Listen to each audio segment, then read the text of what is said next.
you might be getting a little bit more sleep than you think you are. And oftentimes I hear with my patients, or if I go on Reddit and I go on, r/insomnia, there are a lot of people who say, I'm only getting 1 or 2 hours of sleep every night.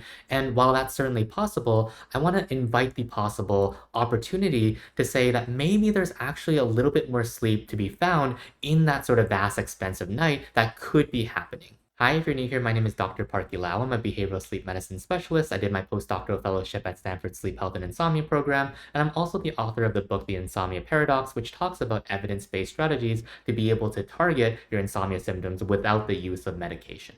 I want you to imagine a little scenario with me. Let's say you're doing a study and the research coordinator there says, hey, for this study, what we want you to do is to sit in this chair and you can't use your phone or anything. You can't be listening to music or anything. I just want you to sit there for the next few hours, without doing anything. How easy do you think that would be for you? At least for me, it would be pretty dang hard. And the reason I bring this story up is because a lot of times my patients will say, yeah, like I was awake the entire night and I was just lying there. And then all of a sudden, like 3, 4, 5 hours passed and I felt like I didn't sleep the entire night. So this gets into the idea of something called sleep state misperception, where essentially sleep is not a monolith. It's not just sleep, not the whole block. So there's actually different stages of sleep. Stage 1 and 2 are the lighter stages of sleep. And then stage 3 is a slow wave deep sleep. And then there's also REM sleep called rapid eye movement sleep. And all of these have slightly different functions and also how likely we are, in terms of arousal threshold to wake up at these different stages of sleep. And the interesting thing in the context of insomnia is that there's been studies to show that when a person is awoken in stage 2, the lighter stage of sleep, about 70% of participants with insomnia said, I was awake during that time. Whereas a person without insomnia, only about 20 or 30% of the time, they'd be like, yeah, like I was totally awake before you woke me up from stage 2 sleep.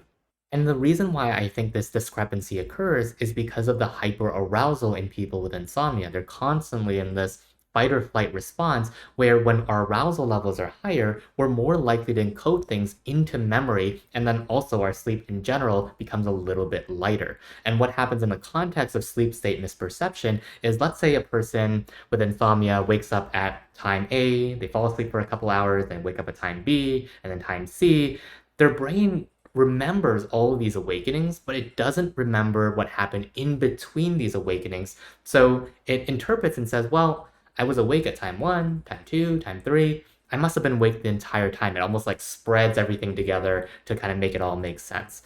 But a person without insomnia, their arousal levels are low. So we don't commit anything to memory during that sleep period. So even though technically most people wake up several times throughout the night, we perceive it as generally consolidated sleep because our brain doesn't remember these individual awakenings. So it basically says, I must have been awake, or in this case, asleep the entire time. So if you've noticed experiences where you're kind of tossing and turning and all of a sudden it's light out, there's a good chance that a little bit of sleep probably did happen that night, that there was some sleep state misperception because you're struggling with insomnia and because of the higher levels of arousal.